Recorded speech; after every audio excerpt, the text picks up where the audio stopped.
Ini adat kami, ini suku kami. Dari dulu udah kami lakukan, kok kau tiba-tiba bilang ini syirik, ini salah. Nggak bisa. Assalamualaikum warahmatullahi wabarakatuh. Kedan, gimana kabar kalian semuanya? Gue harap sih triple S ya, semoga sehat selalu. Nah, Kedan, coba lu bayangin ya. Lu mengharapkan satu event besar. Ada event besar yang sangat lu nanti-nantikan. Ini event tahunan, dimana dalam event ini banyak orang dari segala penjuru datang ke sini, ke event yang lu akan ikut di event itu. Nah, saat lu di event ini, lu kan mengharapkan orang datang dan lu akan menawarkan sesuatu ke mereka yang datang. Tapi, sebelum lu sempat menawarkan sesuatu ke orang-orang yang akan datang ke event besar ini, orang-orang yang gak suka sama lu itu udah nyebarin fitnah jelek tentang lu ke calon-calon pengunjung event. Mereka bilang, wah jangan sampai ketemu sama siapa, si Yudi. Yudi itu barang dagangannya kagak bener, begini bla bla bla. Intinya mereka udah fitnah-fitnah lu bahkan jauh sebelum para pengunjung datang dan melihat ke booth lu. Apa yang lu lakukan? Apa yang lu rasakan? Pasti lo akan dongkol, sedih, ya, gondok. Kok jahat kali orang nih ya, fitnah-fitnah aku gitu. Padahal kan orang ini belum nengok barang yang mau kutawarkan, kan gitu kan? Kok jahat kali orang ini. Nah, itulah yang dirasakan oleh Nabi Muhammad SAW bertahun-tahun selama beliau berdakwah di kota Mekah. Terlebih setelah tahun ke-10 masa kenabian. Jadi setelah tahun ke-10 kenabian, Nabi itu mulai menerapkan untuk berdakwah kepada jemaah haji. Seperti yang gue udah ceritakan di video sebelumnya, kalian bisa tonton. Jadi setiap ada jemaah haji yang akan datang, Nabi sudah terapkan ini. Oke, aku akan dakwahin secara individu atau secara massal, semuanya pemuka-pemukanya didatangin oleh Nabi gitu. Setiap orang yang datang, Nabi datangin, ajarkan tauhid, ajarkan menyembah Allah. Nah, itu yang terjadi pada masa itu gitu. Bertahun-tahun, tahun 11, 12 itu yang terjadi sama Nabi. Saat orang mau datang ke Mekah untuk haji, mereka udah diwanti-wanti, jangan sampai dengar omongan Muhammad, ini orang penipu, pendusta. Nah, tapi ternyata inilah jalan yang Allah berikan kepada Nabi Muhammad SAW awal mula kebangkitan Islam. Kenapa? Ya, setelah Nabi mulai berdakwah pada musim haji ini, berdatanganlah orang-orang Ansor. Ini orang dari kota Yasrib atau kota Madinah sekarang kita kenal, dan Nabi mulai di sini awal mula Nabi akan hijrah ke Madinah nanti. Nah, gimana kisahnya? Ayo langsung kita ke videonya. So, hayya nabda'ul qissah. Tala'al badru alaina min thaniyatil wada' wajaba syukru alaina ma da'a lillahi da'. Oke Kedan, jadi di kota Madinah dulu itu terdiri dari dua suku, suku Aus dan suku Khazraj. Mereka ini dua-duanya dari satu induk, cuman mereka ini dua suku bersaudara yang selalu berseteru. Nah, yang salah satunya mereka ini bersekutu. Si suku Khazraj ini bersekutu dengan Yahudi yang ada di kota Madinah, sedangkan suku Aus ini mereka sedang mencari sekutu ke Mekah, yakni orang-orang Quraisy. Pada masa itu, ada sekelompok delegasi suku Aus ini berangkat menuju kota Mekah. Tujuan awal mereka ingin menjumpai orang Quraisy biar mencari sekutu gitu kan. Ahlaf artinya sekutu-sekutu gitu ya. Mereka datang tujuan awalnya pengen jumpain orang Quraisy. Ternyata sebelum jumpa orang Quraisy, mereka jumpa sama Nabi Muhammad SAW. Dan Nabi tanya, "Hal lakum ila khair mimma ji'tulah?" Kalian mencari sesuatu yang baik? Ya, kata mereka. Nah, siapa kau? Kata orang-orang ini kan. Maka Nabi Muhammad SAW katakan, aku adalah utusan Allah Subhanahu Wa Taala, yang mana Allah mengutusku kepada al-ibad, seluruh hamba, untuk aku serukan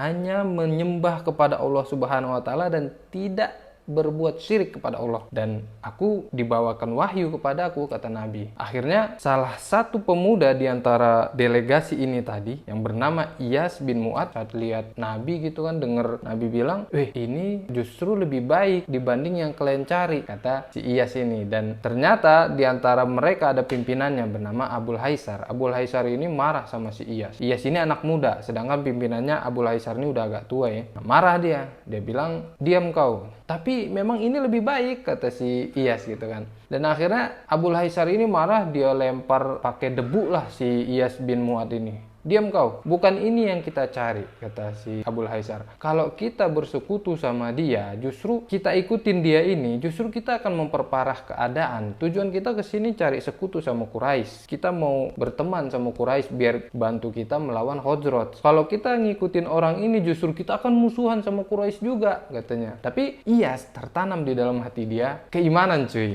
Kok dia ngerasa ini bener ini. Nah, saat mereka lagi cekcok begitu kan, Nabi Muhammad SAW pergi. Akhirnya mereka nggak jadi ketemu Quraisy, mereka balik ke Madinah. Dan para ulama mengatakan kalau Iyas bin Mu'ad ini setelah balik ke Madinah, dia ternyata Islam, cuy. Dia Muslim, bahkan saat beliau meninggal saat perang Bu'as, itu dia bertahlil, bertakbir. Banyak ulama-ulama atau para sejarawan mengatakan kalau dia mati dalam keadaan Muslim. Nah, hal seperti ini terus berkelanjutan, Kedan. Jadi banyak orang-orang yang datang ke Mekah, Nabi SAW coba dakwahin mereka. Setiap ada kabilah atau individu, sosok figur yang terkenal datang ke Mekah, maka Nabi SAW coba dakwahin. Akhirnya pada tahun selanjutnya, Nabi kedatangan lagi sekelompok dari Khazraj. Jadi yang tahun lalu itu kelompok Aus, tahun ini suku Khazraj. Ada yang mengatakan 12 orang, ada yang mengatakan 6 orang. Jadi intinya sebagian orang dari suku Khazraj itu datang ke kota Mekah. Temulah sama Nabi Muhammad SAW. Nah, Nabi Muhammad SAW nanya gitu ke mereka, siapa kalian? Orang-orang ini jawab gitu kan, kami ini suku Khazraj dari Madinah. Apakah kalian mawali Yahud, ini sekutu dengan orang Yahudi, kata Nabi Muhammad SAW.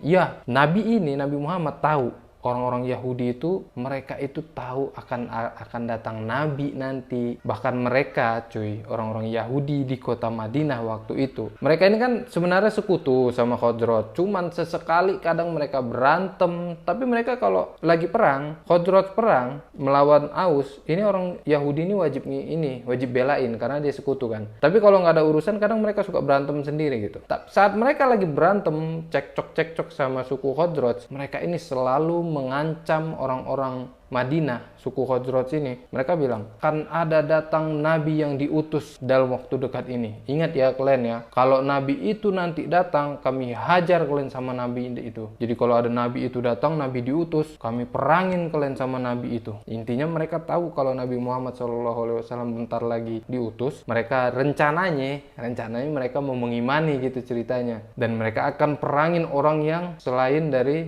orang-orang Yahudi gitu kan. Nah, itulah watak orang Yahudi. Dan orang-orang suku Khazraj yang selalu diancam seperti itu, selalu diwanti-wanti sama orang Yahudi, mereka seakan kayaknya ini Nabi yang selalu diancam Yahudi sama kita kan. Yahudi kan selalu bilang ada Nabi bentar lagi, awas kalian ya, ada Nabi. Nah ini Nabinya, kata mereka. Gimana kalau kita aja yang duluan imanin Nabi ini?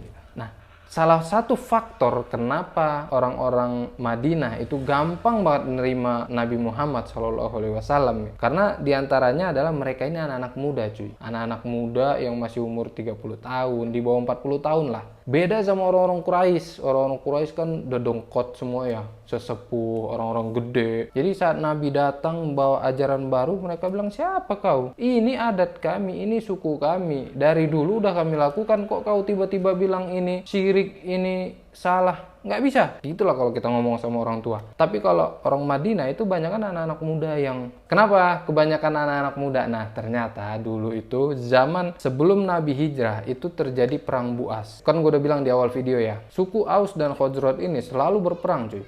Berperang tahunan, ratusan tahun bahkan. Nah, puncak-puncaknya ini ada di perang Bu'as. Perang Bu'as ini terjadi, sejarawan khilaf juga ya. Ada yang bilang 5 tahun sebelum Nabi hijrah, ada yang bilang 7 tahun sebelum Nabi hijrah gitu. Intinya sebelum Nabi Muhammad SAW hijrah ke Madinah, terjadi perang saudara yang terbesar dalam sejarah ini. Sejarah Madinah ya, namanya perang Bu'as ini. Perang habis-habisan di mana di situ banyak terbunuh tokoh-tokoh mereka. Jadi dari suku Khazraj terbunuh pemuka-pemukanya, suku Aus juga terbunuh pemuka-pemukanya. Jadi sisa anak-anak muda, cuy. Nah, yang paling tua, paling senior, ada namanya, kalian pasti sering dengar lah, namanya Abdullah bin Ubay bin Salul. Ini orang paling tua, paling senior. Nah, tatkala perang Bu'as, setelah perang Bu'as ini kan mulai damai ya mereka ya. hampirlah ditunjuk si Abdullah bin Ubay bin Salul ini sebagai pimpinan utama kota Madinah. Dia mau ditunjuk sebagai pemimpin gitu kan. Cuman karena memang setelah kejadian ini banyak yang masuk Islam, dia nggak jadi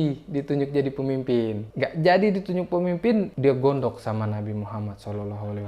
Ini si Abdullah bin Ubay bin Salul ini gondok cuy. Akhirnya dia mulai cari cara buat jahat lah. Ini gembong munafik nomor 1 gitu di kota Madinah. Nah, nanti gua akan bahas khusus tentang Abdullah bin Ubay bin Salul gitu ya. Jadi kembali ke Mekah tadi, saat para sahabat yang nanti jadi sahabat ya, saat sekelompok orang Khazraj ini sampai ke Mekah jumpa sama Nabi, mereka bilang, oh ini Nabi yang dijanjikan orang Yahudi tadi kan, selalu dijanjikan orang Yahudi, kita aja duluan ngimanin sama dia, nanti kita perangin Yahudi. Dan ternyata bener kan, si Yahudinya yang selalu bilang-bilang ada Nabi dan nggak ngimanin, ini persis banget kayak yang dalam Al-Quran gitu kan. Mereka tahu ada Nabi tapi mereka nggak mengimanin gitu. Sedangkan orang suku Khazrajnya yang selalu diancam-ancam, justru mereka yang mengimani Nabi Muhammad SAW duluan kan. Nah, akhirnya dari sinilah momen dimana para sahabat orang-orang Madinah yang nanti mereka akan beriman kepada Nabi, mereka berbaiat. Kalau kalian pernah dengar cerita Baiat Aqobah, ini momen awalnya cuy. Jadi nanti para pemuda dari Madinah ini ngajak Nabi untuk berbaiat. Kami akan bela engkau wahai Nabi, kami ikut sama kau, kami ikut apapun yang engkau minta, kami bela, berbaiat darah. Pokoknya apapun yang kau lawan, kami bela kau gitu.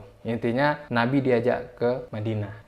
Kisah lengkapnya gue akan bikin di video selanjutnya, Baiatul Aqobah pertama dan kedua, dan ini bener-bener kalau gue bacanya juga merinding cuy. Merinding gue denger proses baiat itu, wah ya Allah. Ini antara serem gitu ya, maksudnya momen-momen krusial, bener-bener krusial banget nih Baiatul Aqobah ini. Jadi dari sinilah Allah muliakan Islam dengan orang-orang Madinah cuy. Orang Madinah nih Masya Allah, spesial banget gitu kan, sahabat-sahabat Nabi, wow Masya Allah. Radiyallahu ta'ala anhum ya. Radiyallahu anhum waradu'an. Allah bilang dalam Al-Quran, Allah ridho sama mereka.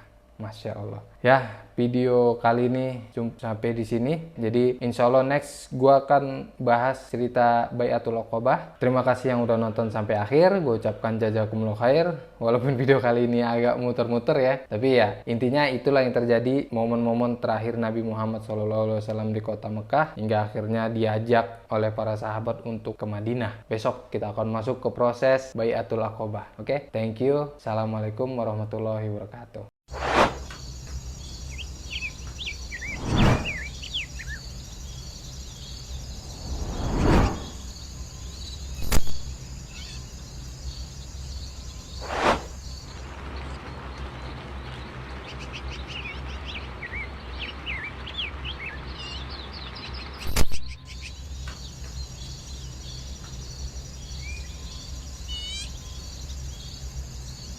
Sakit lambung, minum madu lambung, Mubarok.